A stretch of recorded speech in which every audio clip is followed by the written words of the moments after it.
Okay, says we're live. And it looks like we are. Refresh one more time. Oh yeah, Carla Murphy. Hey, what's going on? Tuning in from North Carolina. Awesome. What's the weather like in North Carolina right now? Let us know if you can hear us, if all the audio is good and everything too. Mm-hmm.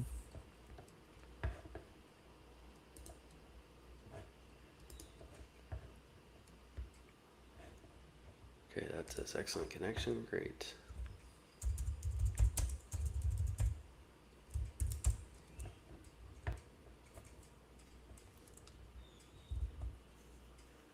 All right. Yeah, you can hear us. Awesome. Okay. Nice. So I just need this on the side here. Minimize Right, from me. Texas, from the UK. Nice, Where in the nice. UK, Keith? Gray and cold in North Carolina. Okay, I'd be pretty sure it's the same back home in Ontario, Canada right now. Up to 11 Guatemala, watching. Arkansas. What's up, Don? How's the weather down in Guatemala? Or I guess west in Guatemala. I'm east of you now, not north of you. Chichester, England. Okay. Yeah, you said okay, I don't. like I'm not going to pretend I know where that is. Oh yeah, yeah. Well, it's in England. Correct. Yeah, which is Yeah. also So part of the UK if you zoom out far enough. yeah. Yeah. I mean, hell, I got Google Maps. I can figure it out. Yeah. I always ask And everybody like where they're at, like if they're from England or the UK, because I might just blow like I might Keith might log off when I say that I'm an Arsenal fan because I yeah. always want to know like where people are at and like if they support a particular Yeah. Premier League club over there. So don't get mad at me, Keith, if you're not an Arsenal fan. If he doesn't, there's sure as heck somebody in his household that does support Yeah. some kind of team. Chilly and sunny in Guatemala. Okay, it's warm and sunny here. Hopefully it warms up for you a little bit, but I don't mind chilly mornings. Like if anything, I probably miss that because I used to like the spring mornings in Canada where you can go have your coffee outside in your hoodie, but then by the time you're done that half hour 45 minutes, the hoodie's coming off because it's warm out. Those are Yeah. the kinds of like easing into days I miss. You Yeah. got to well, you can do it here, but it's like 6:37 in the morning before the heat starts to come at you. Right Hmm. by 8 o'clock, it's hot. Yeah, I love the summer mornings in Colorado. They're amazing, especially when you're in the mountains and you've got that like evergreen smell in the Yeah, morning, and just the crispness of the air and all of that. that reminds me of the cottage air, being at the cottage. Thank you both for doing these live sessions. This is the first one I've been able to make. Awesome, Carla. So yeah, a little bit of a treat here. If you got a few people watching now, so we can Yeah. introduce Travis here. So thanks for joining me, Travis. It's I was lucky enough to have been invited to join you and Josiah on one of your podcast episodes. I believe it was number 173. Yep. And you guys do them weekly, right? Yeah, we do them weekly. We're actually playing around with maybe doing two a week, but yes, we've been doing weekly. We usually release on Wednesdays. So actually recording later today with Josiah for tomorrow's episode. We're going to do a Impressions Expo recap, and then we're going to Nice. talk about networking and how it can actually help you. Because people hear networking, they're like, oh God. Yeah. And when you're talking about like print on demand and like working from home and online business, I think we kind of discount the power of networking. Do you know what I mean? I Like you and me absolutely just do. getting together. Yeah. I mean, it's been beneficial to both of us, and we're able to talk shop. I've got somebody to ask questions to. You do too. And, I mean, there's just a lot of value there. I think Yeah. that we don't think about really.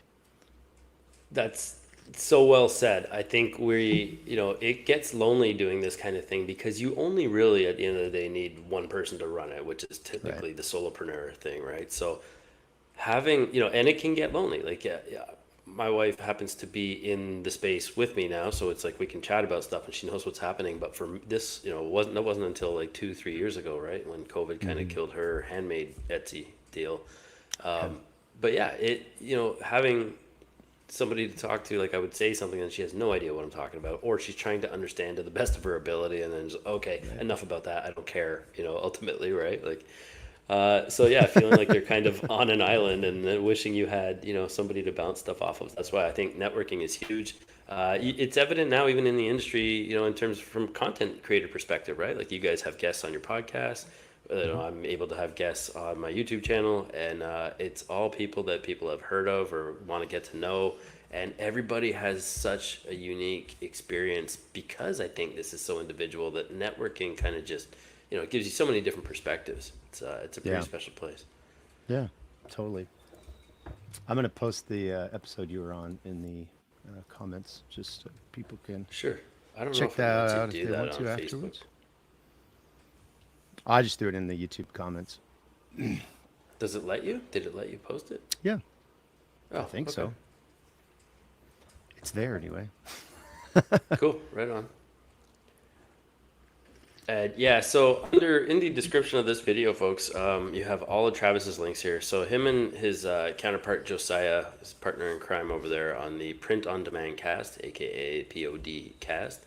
Um, they talk all things print on demand, and you're up to, I was checking out this morning, so up to 178 episodes now. So this is the kind of thing where, if you're driving to and from your 9 to 5, or if you're doing something where you want to have it on the background, you'll get some laughs. I was listening to a couple episodes there, and there's there's a the dad joke thing is so.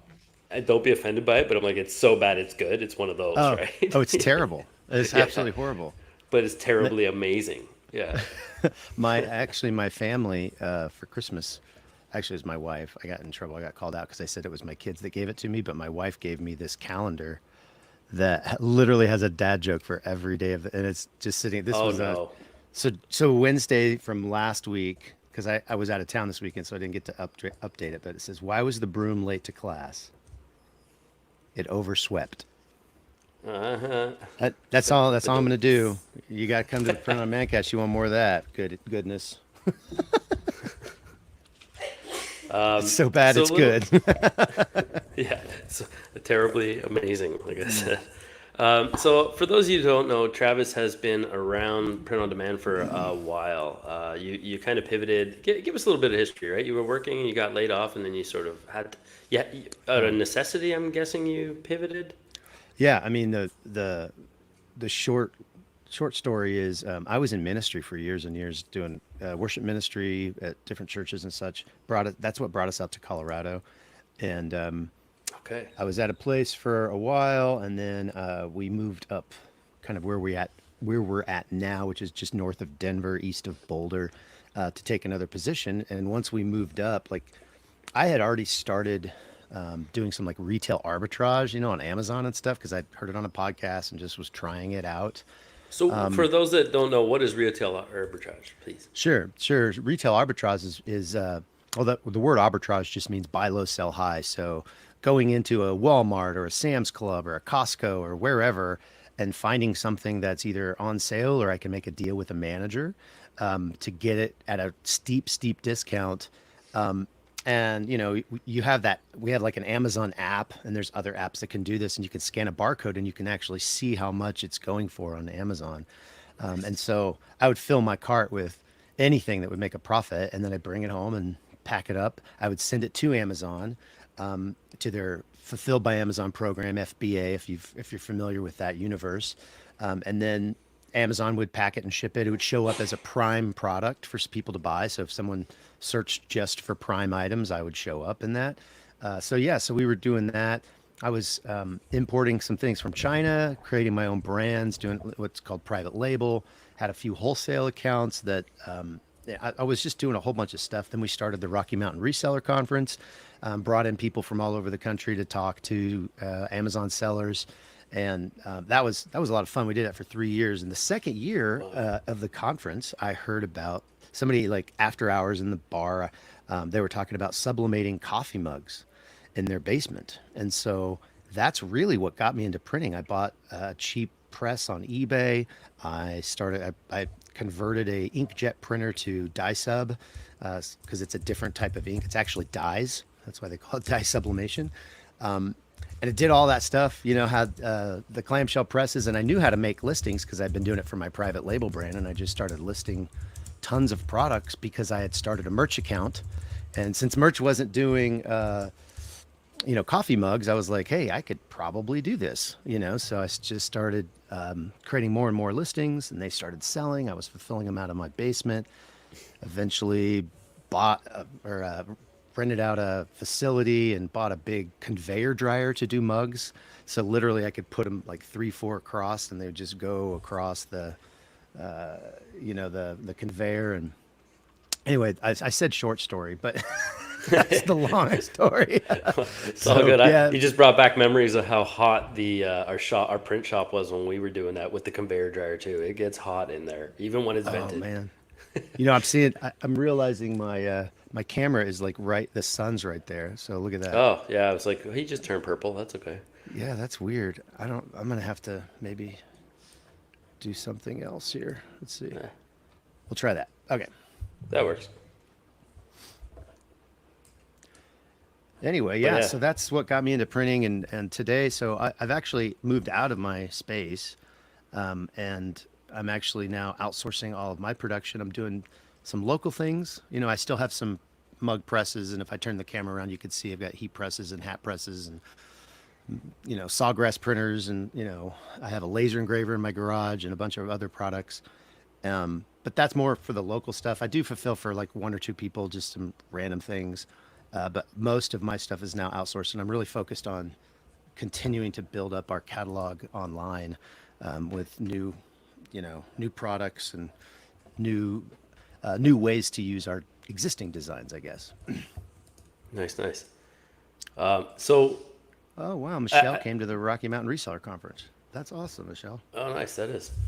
So, talk to me about like your print on demand. Are you printing everything yourself? Have you started using a fulfillment company? Are you kind of hands off now for a lot of it? Or are you still doing all of that in the? Yeah, we were doing everything ourselves, obviously, and then I basically it was hard. I talk about it on one of our episodes. It was called like the difficult side of print on demand or something like that. And I mean, at the end of the day, what I was focused so much on fulfilling other or trying to get clients to fulfill, Mm-hmm.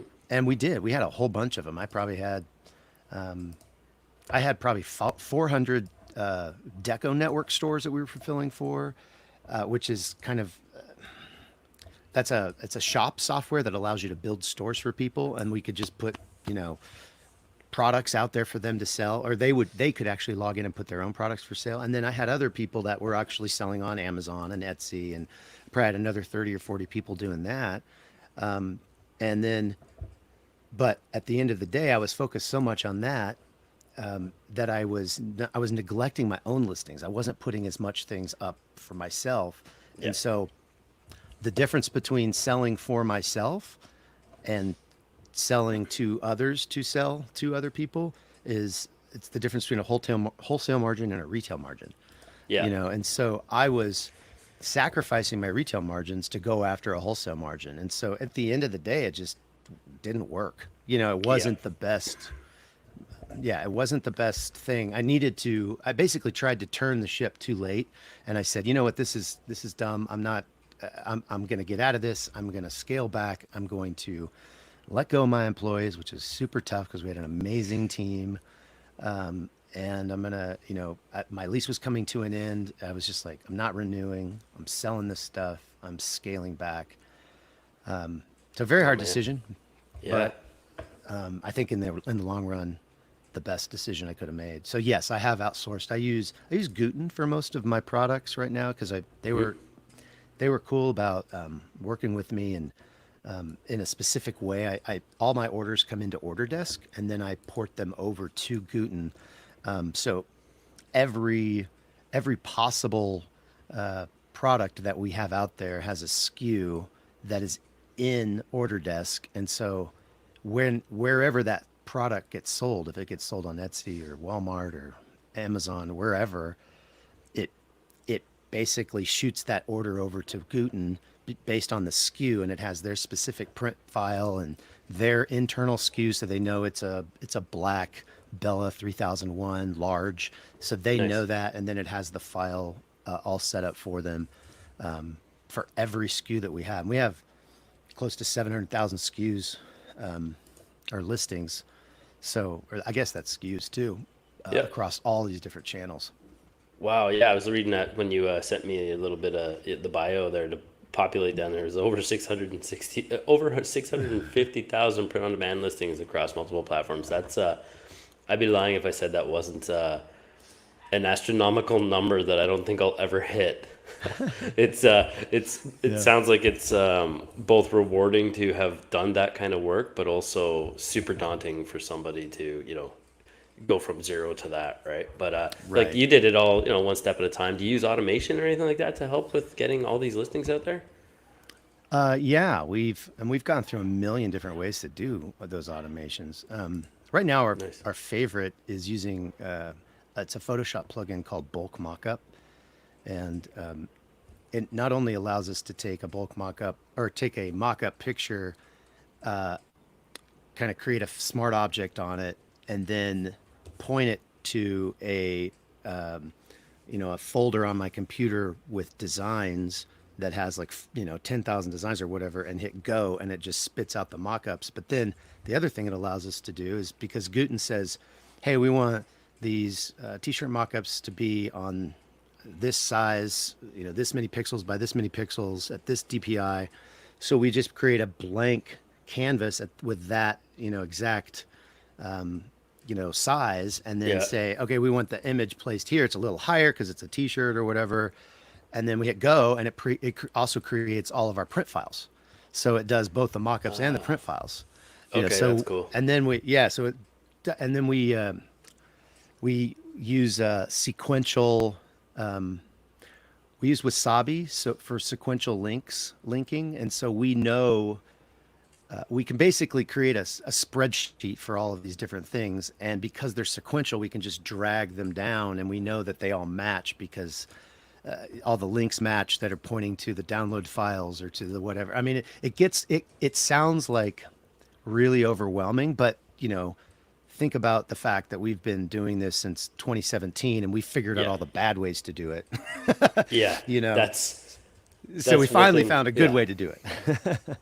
Yeah, and it's not overwhelming. Like when you look back and you've learned this thing that has built, that it just was built on top of what you've already known, right? So you're Right. adding this, you're tweaking this, you're just going step by step. It does sound daunting in that grand scheme of things, but for everybody out there, like there's no race to get rich overnight or do anything like that. It's all about Yeah. learning the fundamental building blocks, and then just at that point, you're just adding a new tweak or a new pivot, right? So don't forget to ask any of your questions. Travis has been in the game a long time, so have I. Make sure you use this time, guys. If you got any, how do you spell? Oh, Guten, G Oh, O O good. T E N. So definitely make sure you ask your questions if you got them, and make sure to please like and subscribe so that we can at least like this video so that we can keep doing this kind of stuff free. Travis also, I just wanted to recap, does an awesome print on demand podcast. It's called the printondemandcast.com. You can go check it out. They got, yeah, I was looking in there too earlier, and you got some resources for new sellers and stuff like that too. So nice to get your feet wet. They got an emailing list, and yeah, so go check that out. I'm on episode 173, just putting that out there. Yeah. That was a fun episode too. It was a Just lot so of, there was more than one dad joke if I remember correctly. yeah. Yeah, unfortunately, there usually are. So yeah, What's Gooten, Jessica say? Gooten. Jessica is asking, can you guys advise on how to create silhouette tracings of mountain ranges for printing on shirts? Would I use iPad and stylus? And how do I know the lines will look nice?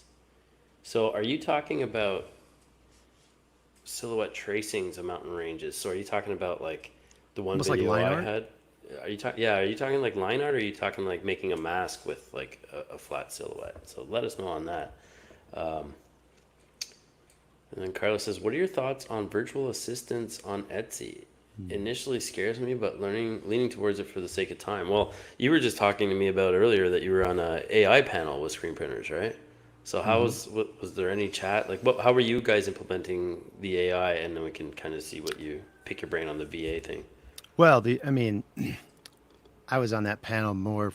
It was like a bunch of screen printers, and then Travis, the print on demand guy. So, and the whole room was filled with mostly screen printers. So, I'd let them do most of the talking, but I was on the panel more for the automation side. And Hmm. just talking about ways to make things easier, faster, quicker, less friction. I mean, Yeah. at this point, my business is basically, or at least my print on demand side of my business is basically outsourced to my VAs, and so I have three VAs. One, I've had as many as 12 in the past when we were doing kind of a production line of just, you know, banging out. I had four designers. They were going to town on all kinds of, I had people researching ideas and people. So we got a backlog of, a ton of, art to use. But currently I have a bookkeeping VA. She's amazing. She's like a spreadsheet ninja. And then I have Awesome. two two basically they're kind of like listing VAs. One's more she does more of the actual like spreadsheet work and does stuff like that. And then the other one does some of that, but she's more of a personal assistant kind of person. And so if I have an issue, hey, this art wasn't right on this. Can you just go and fix it in all the places? And so Yeah. she knows how to do that. And so a lot of our existing, like what we're putting up each week, we're putting up thousands of listings every single week. So they're just constantly working on that stuff. So yes, to VAs on Etsy. Yeah, I think you don't have to. I think the one thing about VAs, and we talk about this on the podcast, you don't have to like you don't have to hire them full time right off the bat. Right. You could just do 10 hours. Yeah. And Outsource a specific task that is yeah. like the one that you keep putting off every day or you mean to get to. Okay, today I'm going to get it done, and it's 4 p.m., 5 p.m., and you're not anywhere near getting it done, and it just gets Hmm. put on the back burner. Those I think are the great ones to kind of outsource to somebody.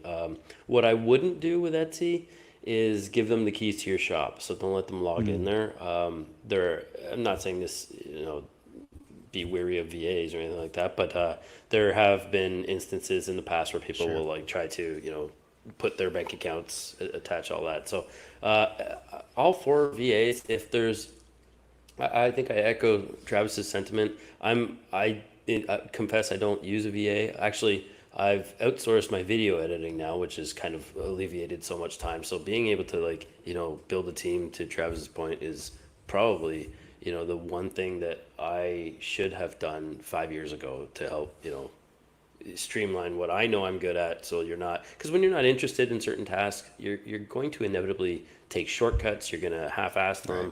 them.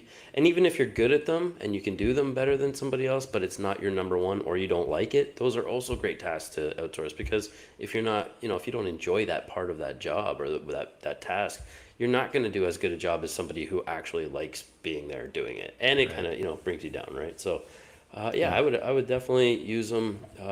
But yeah, like to Travis's point, you don't have to hire full time or anything like that, right? Just Hmm. 5 hours a week, if or whatever it is that you need to outsource. Yeah. I would also say, like, so I have one VA that's worked with me for nearly 5 years now. My Nice. other one, my bookkeeping one, just came on like a year and a half ago. The other one came on like 2.5 years ago. So we have long-standing relationships. So Yeah.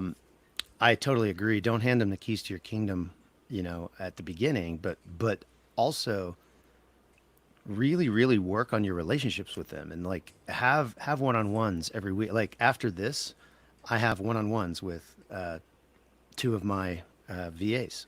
So I'm going to do one and then get off the phone and go to the other one, and we're going to talk about what they want to talk about. I mean, I know where they live. I've zoomed in on Google Maps while we're talking Hmm. on we have we use Teams, which is it's kind of like Slack, so we're constantly talking and sharing things, and sharing pictures from trips that they took, and so they're amazing, and it's because I took the time to invest in them that they are so freaking loyal to me and my company, and they're just amazing, and I could not do what we do without it or without them for sure.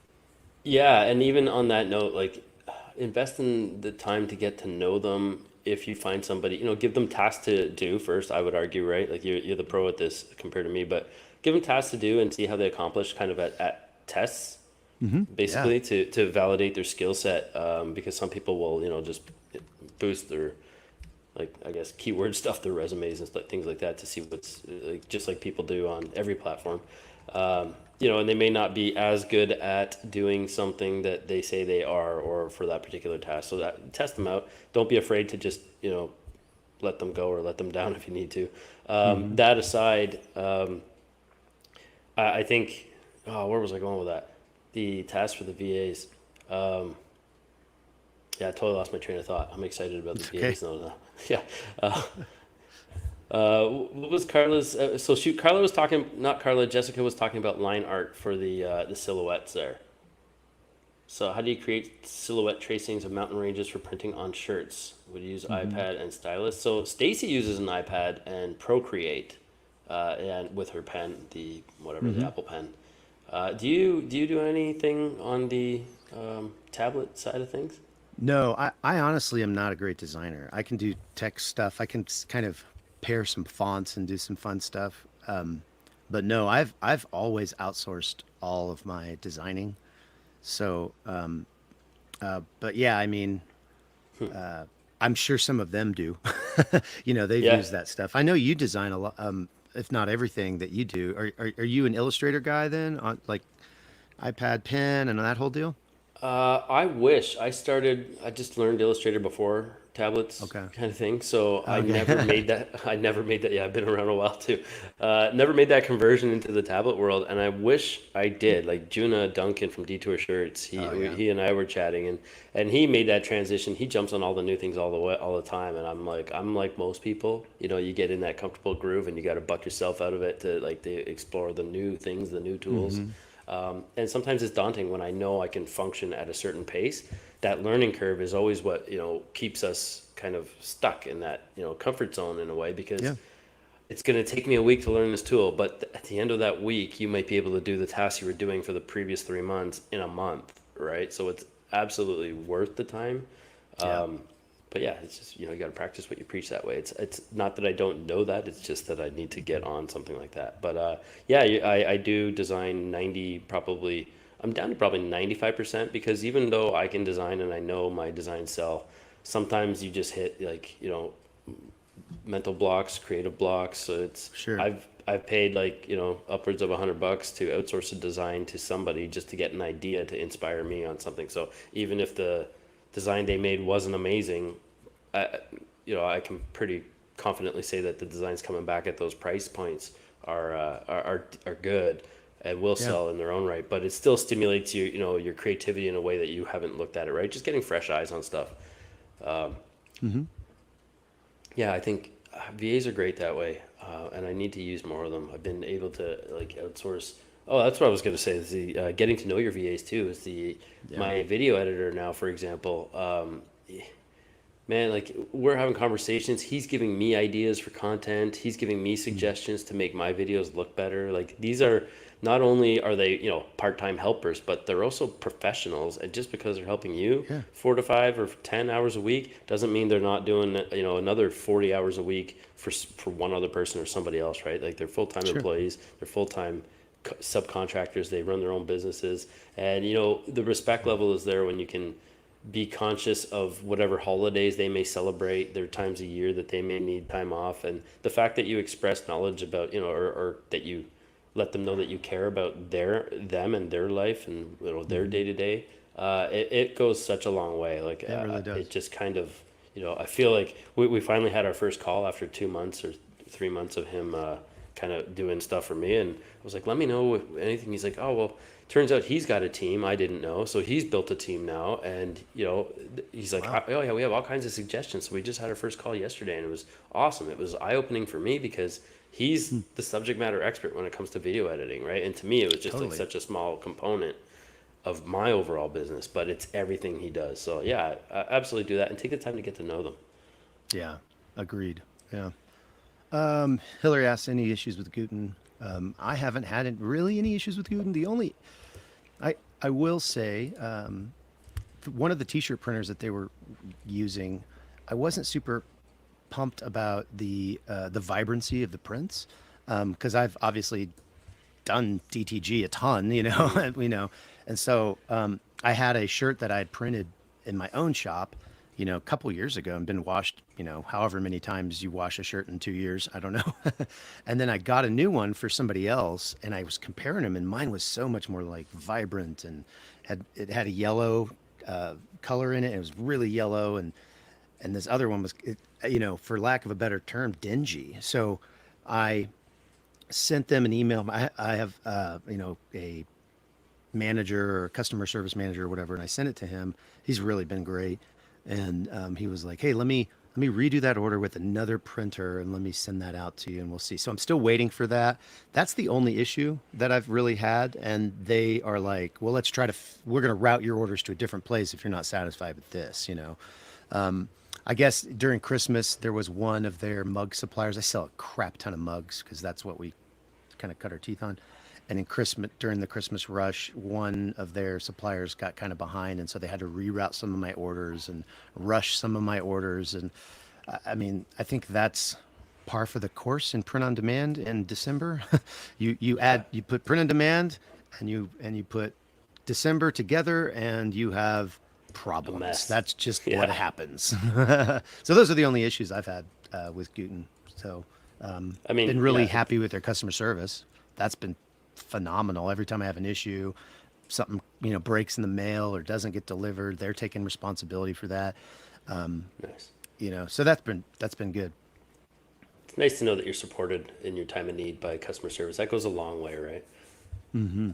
Yeah, for sure. Hillary with a follow up. Favorite and quality products from Guten. So I'm gonna guess it's gonna be the mugs.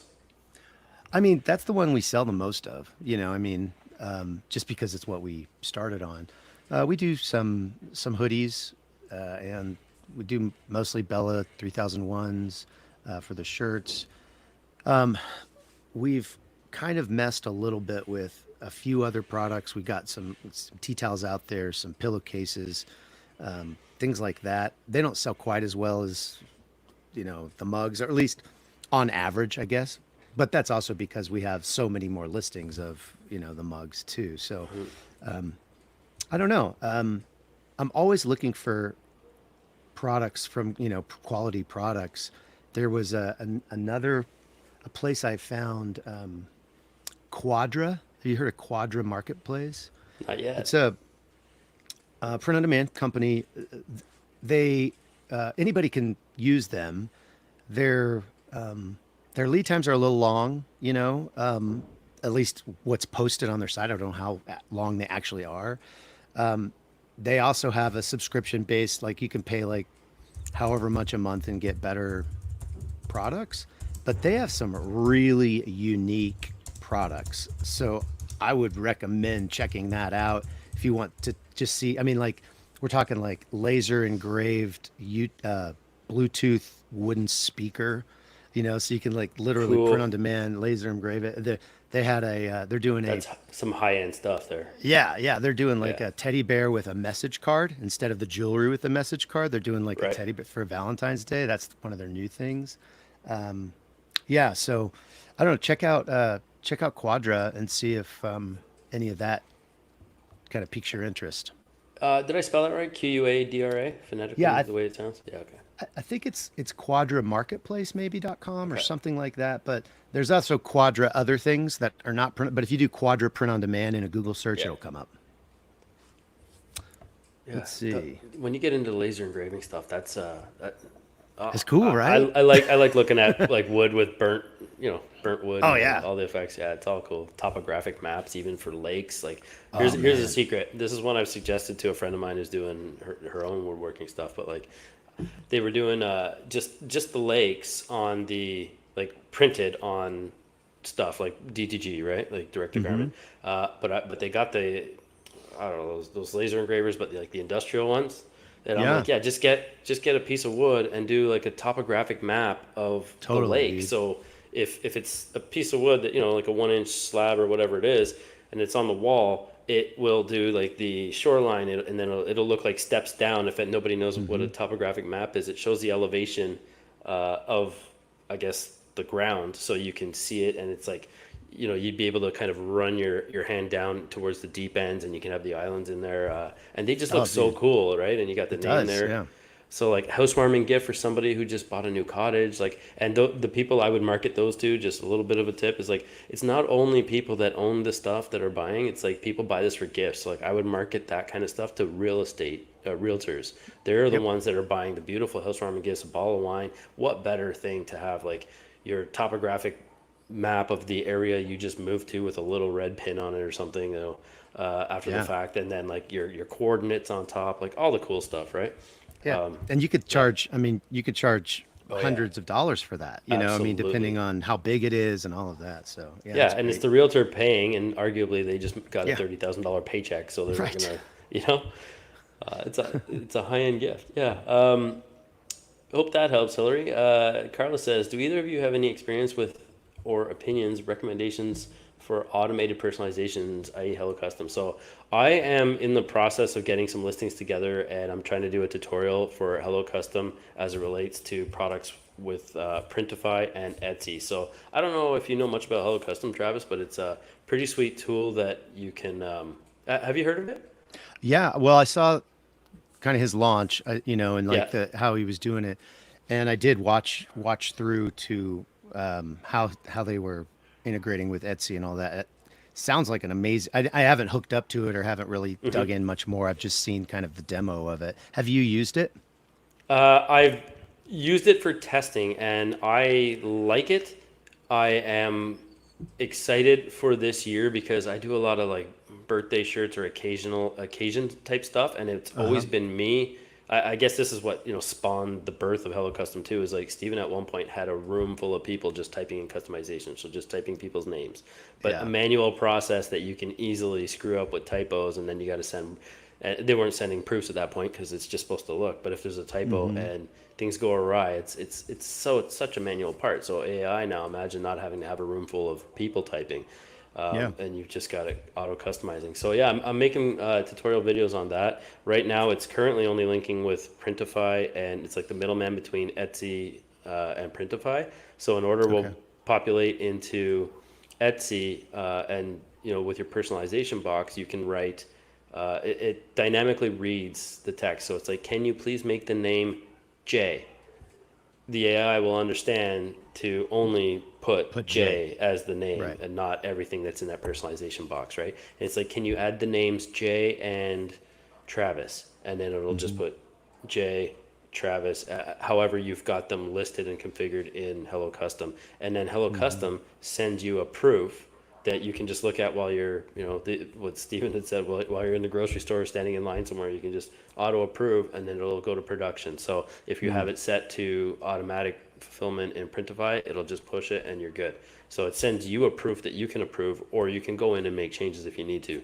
So in Q4, for example, like what, all the Christmas family vacation, last name shirts, all that kind of stuff, Yep. those things just explode.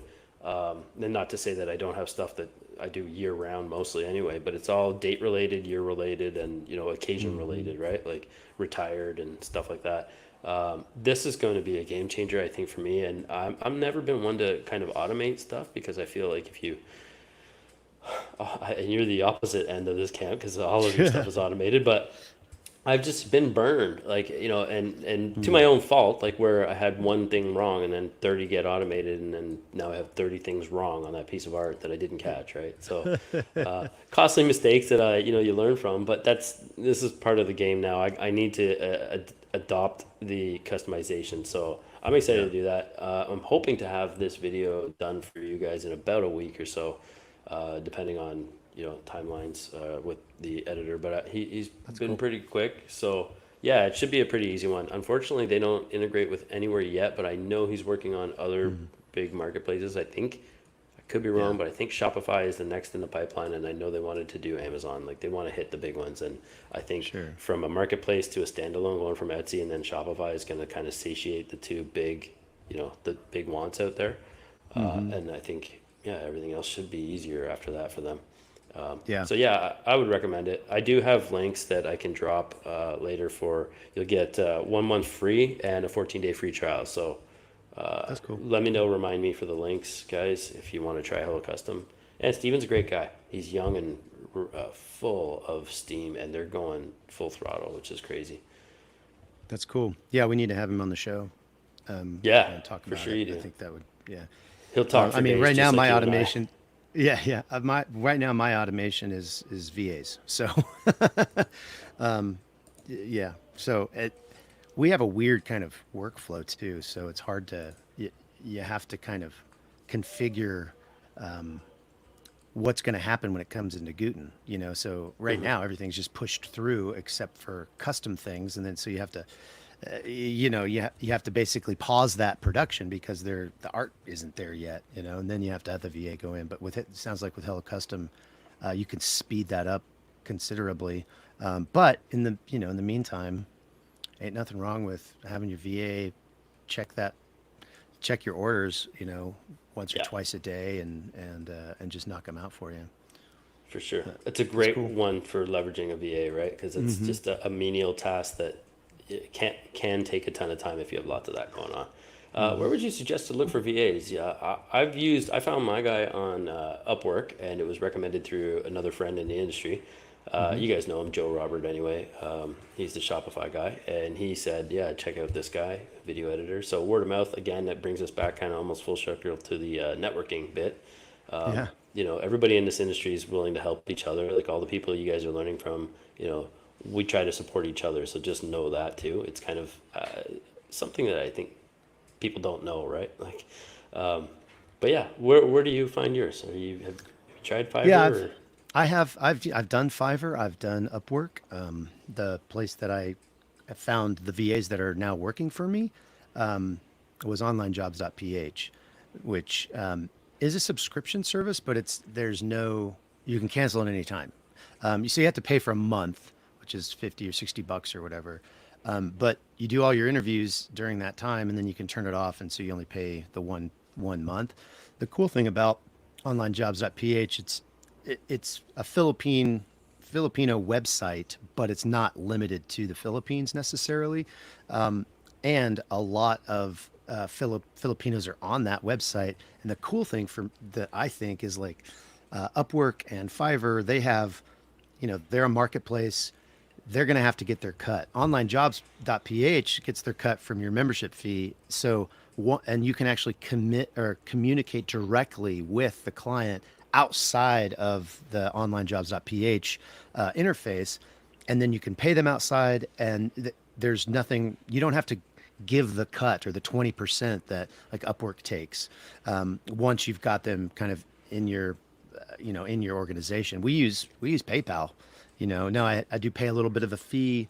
I pay Mhm. it so they don't have to, but they get 100% of what they make. So That's instead of awesome. if I have to buy, if I'm paying them $5 an hour, they're only going to get four on Upwork, Right. or Fiverr or whatever. So I think it's a better deal for them. And like I said, I've had really good luck with onlinejobs.ph. The one thing I know about onlinejobs.ph, and I remember reading this and it kind of resonated with me because it's a pretty cool idea, is that because of having an overpopulated, I guess, segment of workers ready to work, like in all various e-commerce industries and online and remote work, but there were no jobs. The government created, I think, had a hand in creating that website, right? Like I think it was Oh, like really? there Oh, was something I about online. It might not be the government, but it was created to help people, Filipino workers, find work outside of the Philippines because there just aren't any jobs, or not as many jobs as there were, trained graphic designers, VAs, all the things that we do, right? Oh, So that's for cool. me, that was pretty cool for me to, to enable them to, you go get a university degree, you get your training or certificate or whatever you're doing, and then you come back home and like, because everybody who was getting skilled at certain things were leaving the country, so it's a great way to, keep the skill Yeah, keep set your in talent yeah, keep your talent, local, hone man. them, and let them work remotely. And I think it's a great thing. Knowing now what you're telling me is, that they're getting most of the, if not all of the money. That's a pretty cool thing too. Yeah. Yeah. Let's see. I've used Fiverr I found a t-shirt designer on Fiverr like 4 or 5 years ago, and he was incredible, but it wasn't $5. Like back then, everything was five Yeah. dollars. He was like, it was $5 for the initial contract, and it was like $25 for the artwork, and then $25 for the license, and it was pretty quickly up to $70. But Wow. yeah, mixed results. I've tried some weird things on Fiverr, early days of Etsy, trying to get more eyes on the prize, and I don't know. A Hmm. lot has changed in 10 years, but yeah, I found it yeah, for me. It's been a good place to go to like get ideas of what I can actually have VAs do. Do you know what I mean? Like yeah, it's yeah. almost like an idea You, generator for me. Yeah, you don't You know know? what you don't know or what's Right. outsourceable, right? Until Yeah. you're like, oh my God, somebody knows how to do this. Awesome, right? Yeah. That makes sense. How long would you leave a design up if it's not selling? So this Depends on the is platform, probably, yeah. right? So with Etsy, 20 cents a listing, you're good for 4 months. If it's on Shopify, it's not taking up any real estate. And it doesn't cost you anything to have that extra one design there. Yeah. I would leave it on Etsy at least up for a year so that you cross the fourth quarters, that you cross a Q1, you cross an occasion where somebody may buy that listing. Hmm. 1 year would be what it is. And if it hasn't sold in that year, which is basically three renewals at the 4 months a pop, then revisit it. And honestly, I wouldn't even wait that long. If it hasn't sold in like 3 or 4 months, then why hasn't it sold, right? Of course, Mm. if it's Q1, Q2, and it's a Christmas design or Halloween, then I mean, it makes sense that it could or might not sell for the in the first 2 quarters. But if it hasn't sold that long, like examine the listing. Are you getting views and visits but no sales? Are people adding to cart but not checking out? So if they're getting views and visits and they're not selling, then there's could be the way it could be your design isn't good enough and they can't make it out, so they're clicking on it to have it zoom up, or it could be that your design is too complicated so that they have to click on it to kind of see it, and that's where you run into budget with ads is kind of a segue to the next Mm. couple questions. But Yeah. if people have to click on your listing to get it to zoom up to read what it is or to fully understand the scope of what your design is, and you've paid for an ad, you're losing in two areas, right? Because now they're not going to add to cart, A, because they don't like your design, but B, you've paid for that click for them to just look at it and be like, oh, it says that, no thanks, right? Hmm. That's Yeah, what that's an excellent tip, man. I mean, thumbnails on whatever search engine you are being found on are incredibly important. And I love the ability in Etsy to you can zoom in on that, and get mhm, that design as big as possible because when they click into it, they'll see the full picture. mhm. So but in the search algorithm, you want to be able to display your design. So take advantage of that that's a gold nugget, I think.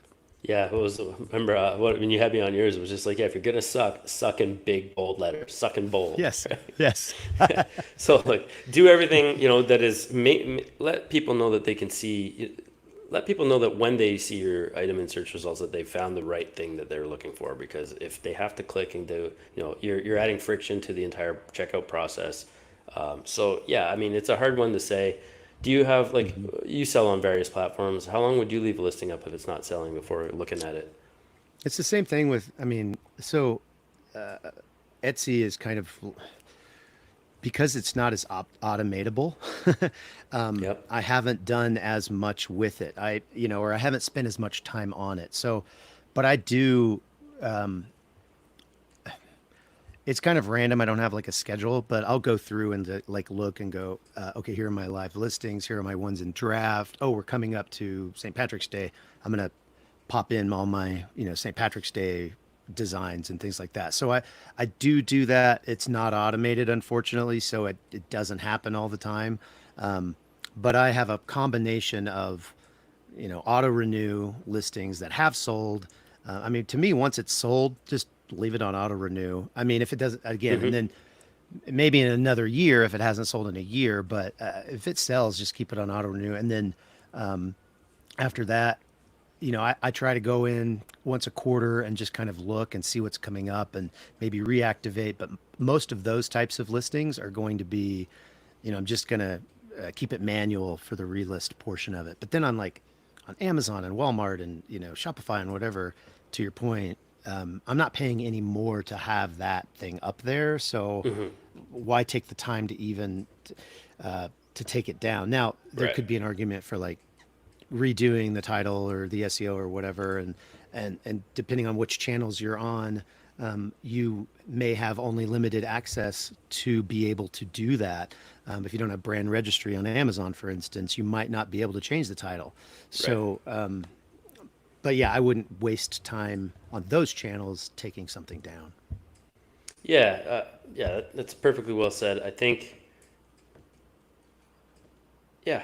I mean, if it's not selling, revisit the SEO, the titles, tags. Like Yeah. yeah, yeah, definitely. Before taking it down, just like see if you can fix it. Hmm. Carla is asking. Oh, sorry. Yeah, two questions there. Do either of you use Etsy ads? Have an Etsy ad strategy, or should we focus on organic only? I've heard three strategies. Only use on items selling with a ROA, a return on ad spend of 2.5 and up.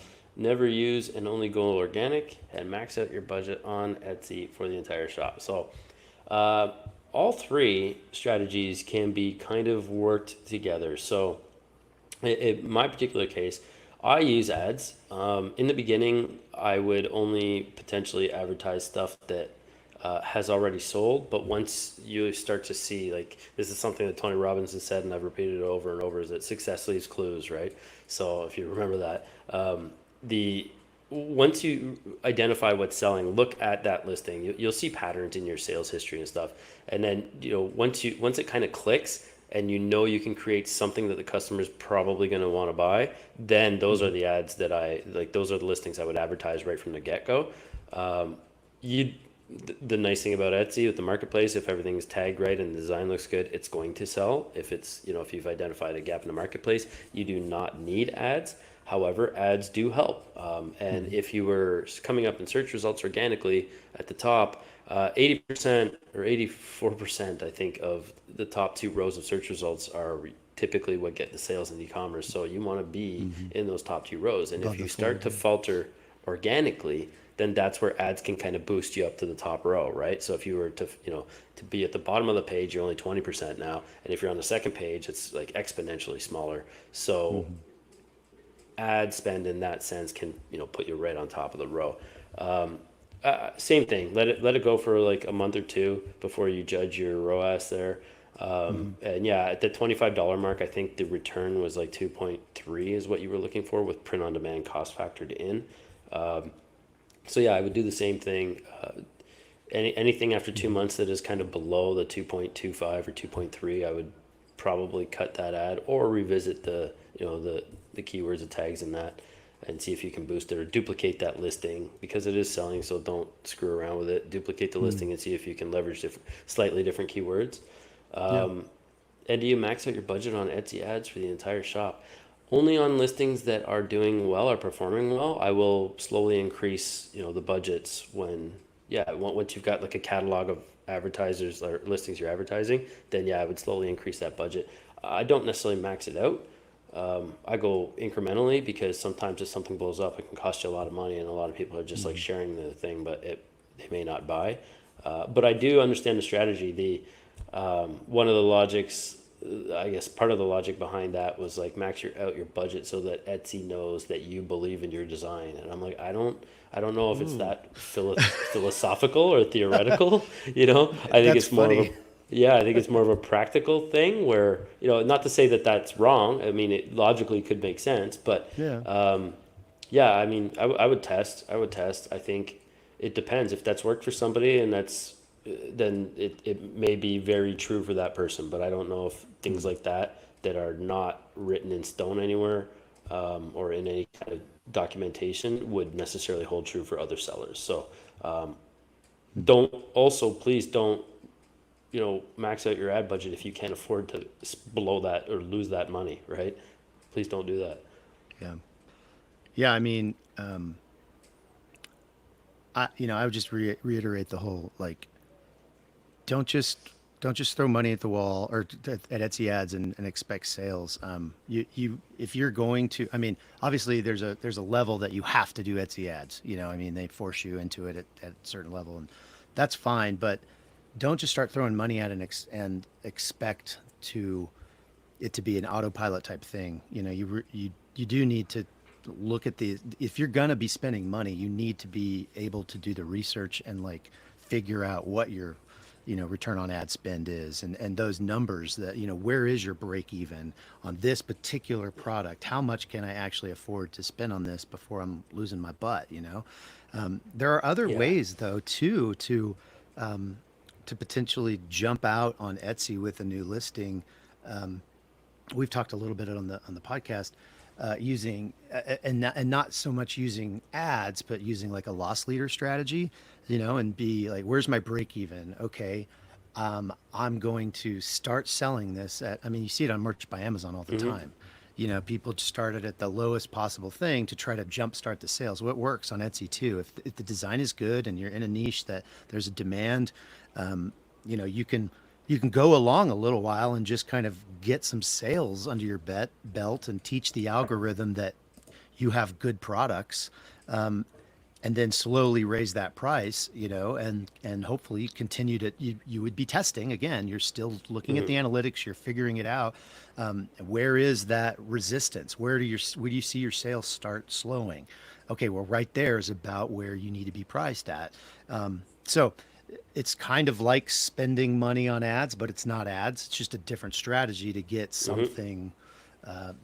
something similar to what using ads would do, hopefully to your organic sales as well. Because you're just Yeah. creating sales, and the algorithm loves sales. Yeah, that's the number one proponent of of sales is the sales velocity, the current Hmm. conversion rate of that listing. So that's a good point too, because people can search by price. I think people on Etsy are less inclined to, you know, be as fickle when it comes to price as they would be on Sure. Amazon. From my two different, from selling on both, but ultimately you want to just get that sales velocity. And if you're new to the game, I would argue that, or not new to the game, but new to bringing something new to the table in whatever niche you're at, I would argue that you don't necessarily have to play that pricing game. But if you're going to be like ultra competitive niches with stuff that's Sure. already out there doing it more of the same, then yeah, like the Stephen Chins of the world, the Hello Customs, they will tell you they will list at break even, just to get that sort of boost in the algorithm because they can afford to do that once you've got a bit of a Right. padding there. And then he'll slowly increase his prices until they hit that point where sales start to wane. Then he'll just stop there or maybe drop it down a dollar. So both strategies do work. Hmm. They do everything by volume. The guy's done $3 million on Etsy in 3 years. I'm not sure what the profit margins were overall there, but you know, there's something to be said for all kinds of strategies. Hmm. Yeah, I try to come from the angle where I want to make money, a return immediately when something sells. So I don't necessarily price low, but it has worked Sure. for me on Amazon, like an entry level price of like 15 or 16 or $17. Now I've got a bestseller on there that I price at $22 on Amazon merch. So, and it has sold like more since I've raised the price, right? Because perceived value is real Wow. too. Yeah. Hmm. Where are we here? How would you minimize or avoid the white background on clothing designs? Oh, there's so many apps now. I think AI can do everything. Remove background. Yeah, I think I literally just was playing with one yesterday. Remove.bg. Okay, You can sign try up that for an out. account, and yeah, and you just literally drag and drop it in there. And I was messing around with the Midjourney prompt yesterday and or last night, and kind of wanted to knock it out. And so yeah, just remove.bg. Try that. Yeah, I've never heard of it, so it's somebody bought that domain. That's great. Yeah. Yeah, All right, so yeah, it we worked got out great too.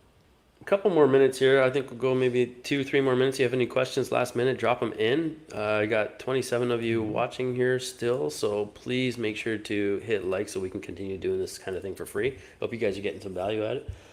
Um, Customer service. I just want to make sure we didn't miss anything. Russ, company for printing. Okay, customer service on Etsy sales. How much time would you say that you or your team spends on responding to POD related customer service tasks? For me, I don't think this is as big an issue as everybody says. I spend not more than 2 hours a week, probably, maybe three in Q4, right? Like it's not, I try to put all the information I need in the listings and then I refer them to my policies and stuff. So the number one thing for Etsy, for example, is to keep the snippets they have them. It's like you can save the conversation. So automate those replies. You can also have the replies automated, but you can just save that conversation. So it's just a click of a button and then it's like, it populates, right? And you just add their name in there or like, hi there, instead of if you don't even want to take the time to type a name, just write hi there and then answer, right? So Yeah. do you spend a thing, ton of time? I don't spend a ton of time, but I do, 100% templates, Yeah. automated as much as possible. And you have to, manipulate those some, but yeah, I mean, I have templates for all kinds of things and for customer service specific. And sometimes I'll go in there and I'll change. It's not exactly the whole thing, but I'm not staring at a blank page to answer this customer service email. I have, a group, I have something to start with to work with. It makes it a lot easier. The other thing I'll say, and I'm sure everybody knows this, but I didn't for a long time, and probably just found out about it like the last 5 or 6 months, but turning on the auto reply feature on Etsy. So set your hours, and then if they email you outside of that, it sends them a message, and that helps with your star seller rating, which I had no freaking idea. I was like, gosh, curse you, Etsy, I can never get, above whatever percent, because I wasn't getting a ton of mail. So you miss one, Yeah. it goes 24 hours and it just wrecks your whole thing. So turning that on really helped out. Just as a extra little tidbit, if you didn't know about that, definitely make sure you turn that on. Armor follows up. Yeah, great point. Especially in Q4 when you're kind of like, well, I've got a few shops, so bouncing around, it's easy to miss. But I meant the print provider put a white under the You design. So, talking about a white base under it, like on hmm a dark shirt. So yeah, on yeah, clothing. okay, so that could be a provider issue because I mean, Yeah, as a DTG guy, they're going to put that white base on so that the color can go on top, and because you won't see the image on a black shirt, you won't see like the dark yeah. navy or whatever or whatever the colors are, but they have what's called a choke on that white. And they literally can make it smaller on their DTG machines. And so we would always run it at like a -2 choke. So hmm it would just, the white part would just be a little bit less than the color part. So if you're seeing that, that is a printer error. And they are Yeah. not doing the quality control. They need to adjust their printers. And you could probably talk to or maybe you could maybe talk to somebody at your print provider and say, hey, what the hell's going on? Yeah, so like to echo what you said, the process is that like if it's on a dark color shirt, especially like there were two ways you could print CMYK only, or you could print like CMYK plus white, right? And the Hmm. inks in DTG printing are all translucent, meaning that whatever, so it's kind of like transparent, but it has that hint of color. So on a black shirt, you'll see a design. It's as if you painted it with a transparency almost, and it barely shows up, so you'd never see it properly. So they put the white Hmm. first, so they could lay the color, and the color pops. But yeah, it's that whole, it's the registration, it's the choke. Um, Hmm. yeah, I mean, I think you'll have mixed results with trying to talk to your printer about it, because if they're, it changes too when you lower the platen. You know this. I'm preaching to the choir, Hmm. but you lower the platen to get a thicker garment like a sweatshirt or a hoodie on there. Now your garment is a little, ideally it's the Yeah, you want same your print distance, heads but as close as possible. yeah, Yeah. it's a little bit different. And if it's a thicker thing, there's a chance of pilling, and the sensors are so um, sensitive, I guess, to protect the print heads, because the print heads are where the money is in those printers. Yeah. That they err on the side of caution, and so you'll get some overspray, or when when Hmm. when the printer is spraying, it's like a spray paint can if you've ever gone close to a wall it's a tight line. If you move away, it's a wider Exactly. spray, right? So I hope Yeah, that you can makes get like, sense. there's been so many times where we would, you'd be printing a T-shirt and you'd realize, oh crap, I forgot to put the platen back up, and so you'd get Hmm. like, instead of a super crisp design, especially on a detailed type shirt or something, it might just look a little blurry, Yeah. and that's literally just because the print heads are just a little bit farther than they were, on the other shirt that's really crisp. So yeah, and that's, again, that's a printer issue. So just so many ways that this can go south. Yeah, and I was trying to explain to people like, how do you get the best print and blah blah blah? Do you use all white or do you FCFC for different hex codes and all this stuff? I'm like, the only way to guarantee you're going to get white on a shirt is to use white ink, like all 100% white. Doing the different colors and things like that doesn't add more white underbase because like Hmm. white is applied in two passes anyway. So you're only the only thing you're doing by not using a real white is guaranteeing that you won't have a real white on the shirt. So, I mean, the number one thing I think I would recommend is do not have massive blocks of white ink like for DTG. Hmm. It's unless you're doing DTF or a different kind of means to have like a Yeah, solid white kind of design. Distress it. Do yourself some favors, right? Make it look, there you go. you know, make it look already a little used or worn because solid black blocks of like white ink or very light colors just aren't going to. I guess you're opening yourself up to error. It's never going to be 100% perfect all the time. Hmm. Yeah, yeah. Yeah. It's not screen printing, guys. I No, mean, it's a yeah, I different would method. definitely. And that said, maybe outsource to a screen printer if all you're doing is white for those Hmm. run. Get them to do a run. And you can do that. I partnered with a screen printer before I left Ontario like a few years ago, and he would just have these screens. So like we were doing print on Hmm. demand with screen printing. So he would just pull the screen out, wipe the ink across, and then ship it for me. So and we're talking like it's like 40 cents of ink versus like $5 or $6 of ink, Canadian money anyway. Uh, the DTG whites versus the screen print ink. So that's an easy one, easy win. And it's great to make, again, networking and making connections and relationships, especially if your POD printer goes south. Um, how much time? Okay. And then I think we got the one question here. If you have one more, you can get it in there. But other than that, we'll do a Yeah. Carlos and we'll cap her. Carla Murphy says, which social media platform has worked best for you guys and which product type, if that mattered? Uh, I don't do a ton of social media. I've done well with Hmm. Facebook ads in the past, but I would maybe revisit that now because I stopped doing that for Etsy because it just didn't make sense. You want to drive the traffic to your own standalone, your own Right. Yeah. Shopify if Yeah. you're going to do that. But now they got the share and save where you get a kickback of 4%. So it kind of like Oh yeah, I remember. Yeah, I just read about that. Yeah. yeah. So yeah, it's only a couple months old now. They did Hmm. it just before Q4, but it's like so the incentive is there because yeah, it's like double dipping, or it's like an affiliate link to your own shirt. Yeah. So I may revisit that, but I'm also trying to. Another thing about networking is I've just partnered with this guy who does.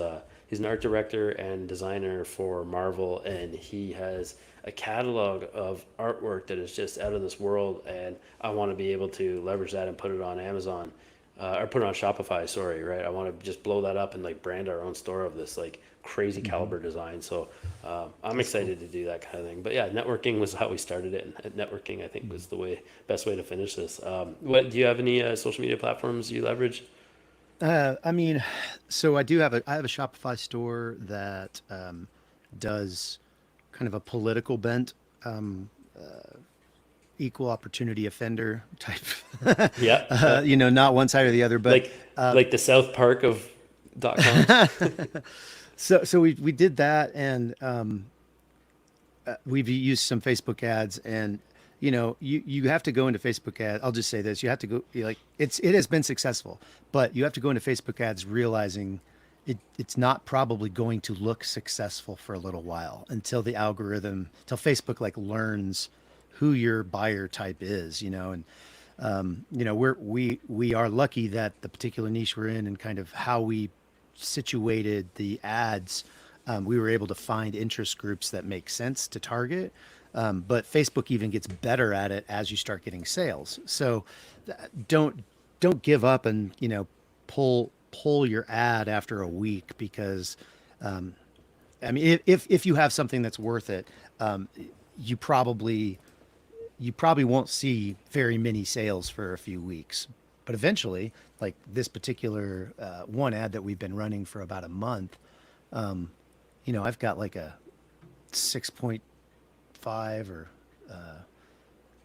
is it that much? I can't remember. I have an insane click through rate, and like my Nice. result per purchase is like in the 7.5 to $8 range, Wow. and I'm like, and these shirts, I'm not selling them cheap.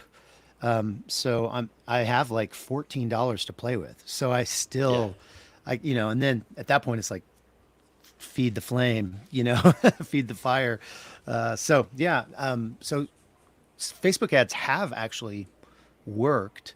It's just, man, it's scary, Hmm. But yes, agreed. I would not run a Facebook ad to Etsy. I might post in a dog lover's page or something, but I'm not going to pay for the privilege of driving traffic to Etsy, even if they are going to give me 4%, because I mean, I can't imagine paying Amazon or paying Facebook and Etsy both and still having much margin left. You know what I mean?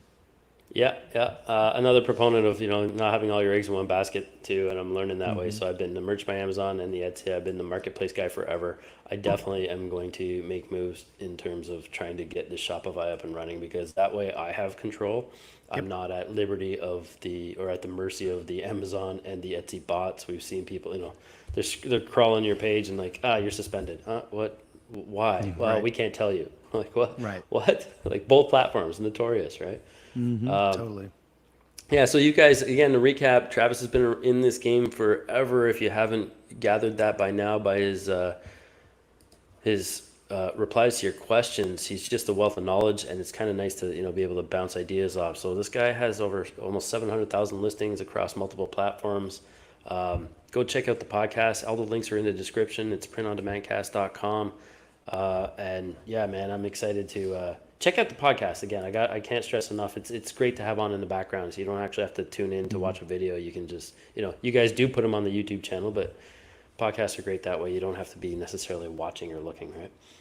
Totally. Yeah. Yeah. Appreciate you having me on, man. This was it's good fun. I'm available whenever you need me, dude. Awesome. Yeah. Well, maybe we'll do it again for sure then. Yeah. Cool. To your point there, when I might need you, is Carla's saying, "Happy I made the sessions. Who do you have lined up next time?" So I can't say with 100% certainty who I have for next week yet. It looks like there's 3 people in the queue. I'm just trying to figure out like their schedules. But the goal is to do this every Tuesday at 10 a.m. Central Standard, 11 a.m. Eastern. Want to do that every week. Hoping to do that. It's just a matter of logistics. People have things to do and stuff. So bare minimum, I want to do 2 to 3 a month, or at least twice a month. Maybe it might have to go to every other Tuesday, just for availability and scheduling. But right now, this is number 3 out of 3, and we are every Tuesday. So hopefully next week will be the same. Hope that answers. Thanks so much, Travis. Always a pleasure. You're Yeah, dude. a wealth of knowledge. It feels like we only met virtually just before Christmas, or just after. Mm-hmm. Yeah, So and we before, just yeah, when, before, just yeah, before. Yeah, yeah, and so, feels like we've known each other forever already. you know, yeah, so yeah, many likenesses. So, moral of the yeah. story, Super fun. folks: go network, go network. Find people in your circle. Find people in the same interests as you in even in POD. And I don't just mean other PODers, but like you can get a little more niche than that. People that have done the same thing, been around the same time. So, Totally. go find your people, man. Networking is underrated. Love you. See you in the next one. See you guys.